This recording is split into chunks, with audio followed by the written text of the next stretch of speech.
Les gars, depuis ma vidéo d'hier, on a vu une grosse poussée de la part du Bitcoin. Mais regardez-moi ça, alors qu'on était en train d'approcher de ma ligne orange, eh bien, les bears ont repris le contrôle du marché et on s'est fait maintenant une fois encore rejeter à partir de ce point. Alors aujourd'hui, il faut que je vous parle de quel sera le prochain mouvement majeur de la part du Bitcoin. Est-ce qu'on va maintenant recommencer à trouver, une sorte de sommet puis continuer à la baisse? Est-ce qu'on va avoir un renversement? Ou est-ce qu'on va finalement franchir ces niveaux pour éventuellement dépasser cette résistance et se propulser vers des sommets plus élevés? Eh bien aujourd'hui les gars, il faut que je vous parle exactement de tout ceci. On a un graphique extrêmement important que j'aimerais vous montrer, qui nous montre quelque chose de super révélateur en termes de ce qui risque de se passer après le halving du Bitcoin. Encore une fois, ça arrive dans un peu plus que 2 semaines. Alors, ça se produit vraiment dans très peu de temps. C'est super important. Regardez cette vidéo du début jusqu'à la fin. Alors, bienvenue à tous. Je m'appelle Maxime et je vous apporte chaque jour des nouvelles vidéos en français sur les crypto-monnaies en vous apprenant comment vous faire de l'argent sur ce marché. Si vous êtes nouveau sur cette chaîne, alors soyez sûr de vous abonner et d'activer la cloche dès maintenant. Ok, ceci étant dit, qu'est-ce qu'on peut se dire de ce côté? Alors, dans la vidéo d'hier, je vous parlais d'un pattern très défini qui était en train de se former de ce côté. En fait, un pattern consistant qui nous permettait de réaliser des creux de plus en plus élevés, mais aussi des sommets de plus en plus bas. Et donc, je vous parlais du fait que ça ne nous prendrait que quelques chandelles de 4 heures de plus jusqu'à ce qu'on finisse par franchir ce point d'une manière ou d'une autre. Je vous disais que selon mon échelle de probabilité, étant donné que le Bitcoin est dans un bull market évidemment, dans l'ensemble, je vous disais qu'il y avait plus de chances qu'on ait une percée à la hausse. Et à partir de ce point, vous pouvez voir qu'on a eu une jolie petite poussée. Donc oui, évidemment, c'est rien de foufou, mais c'est quand même sympa. Sur l'intervalle de 4 heures, on est remonté de 3% sur juste le breakout de ce petit pattern. Donc tout va bien de ce côté.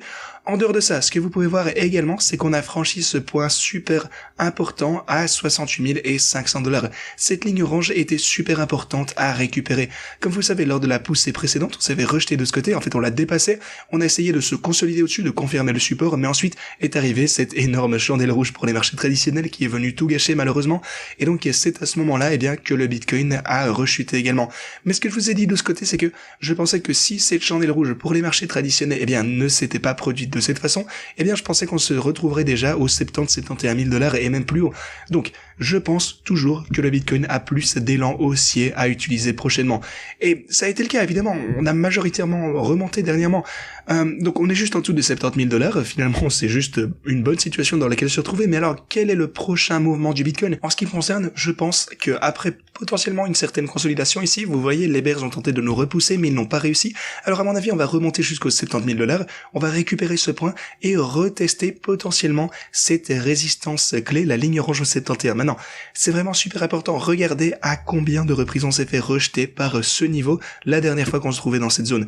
Alors vraiment, le point le plus important, c'est, oui, forcément d'abord franchir la ligne orange aux 70 000 $, bien sûr, mais le plus important, c'est qu'on doit sortir de cette range. Il faut qu'on récupère ce niveau. On s'est fait, rejeter à plusieurs reprises. Donc, en ce qui me concerne, ce que j'imagine qui risque de se produire, c'est de récupérer ce point après un certain moment, mais aussi il faut faire attention au halving. C'est dans 12 jours, ou un peu plus que ça, donc le halving arrive, on estime ça au 19 avril, évidemment ça change toujours un tout petit peu, mais on va avoir de la volatilité autour de cet événement avant et après le halving. Alors, est-ce que ça va être de l'action latérale? Est-ce que ça va être à la hausse, à la baisse? On n'en sait rien, on verra bien de toute façon, il faut se préparer pour toute éventualité, mais dans l'ensemble, ce que je vous ai dit, depuis un moment, c'est que il ne faut pas sous-estimer les effets au long terme du halving. Alors oui, même le jour du halving, on pourrait assister à une chute, c'est un événement bullish, mais ça ne veut rien dire, c'est comme on a vu avec les ETF spot du Bitcoin, mais au fil du temps, le halving, forcément, est un catalyseur bullish qui va entraîner une hausse des prix.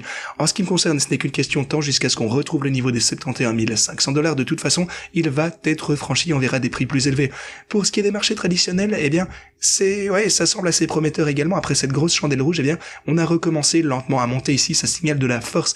Je pense que les choses s'annoncent très bien. D'ailleurs, en ce qui concerne le halving, laissez-moi, vous montrer les effets que ça risque réellement d'avoir. Alors, on a déjà parlé de la pression de vente qui va être supprimée, pour le Bitcoin maintenant que le halving arrive. Donc l'émission quotidienne va être réduite de moitié, ce qui est un catalyseur. Maintenant, si vous regardez la quantité de Bitcoin sur les plateformes d'échange, elle diminue régulièrement depuis le mois d'octobre. Vous pouvez voir que depuis ce moment, surtout depuis l'ETF spot de Bitcoin, l'offre de Bitcoin sur les exchanges a diminué et je pense que ça va continuer. Encore une fois, c'est un choc de l'offre. Alors, c'est pas aussi fort que disons, c'est pas extrêmement clair en ce moment parce qu'on a tous les ETF, donc la plupart du retail n'achète pas à travers ceci. Les fournisseurs d'ETF, eh bien, achètent tous ces bitcoins, donc ils sont toujours en circulation d'une manière ou d'une autre. Alors, évidemment, c'est holdé par d'autres personnes, mais ce qu'il faut faire actuellement, c'est qu'il faut, eh bien, ajouter, eh bien, les fournisseurs d'ETF qui hold spot pour savoir si l'offre a diminué ou non, à mon avis, ok?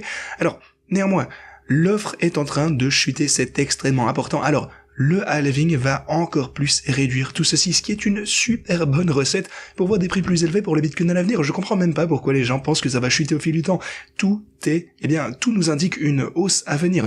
D'ailleurs, si vous regardez le GBTC, l'offre de GBTC, la quantité de Bitcoin dont dispose le GBTC, eh bien, il hold toujours 325 000 Bitcoins, ce qui représente environ 22 milliards de dollars au prix actuel. Mais si vous regardez les sorties moyennes du GBTC, eh bien, ils vendent en moyenne pour l'équivalent de 260 millions de dollars tous les jours, ok?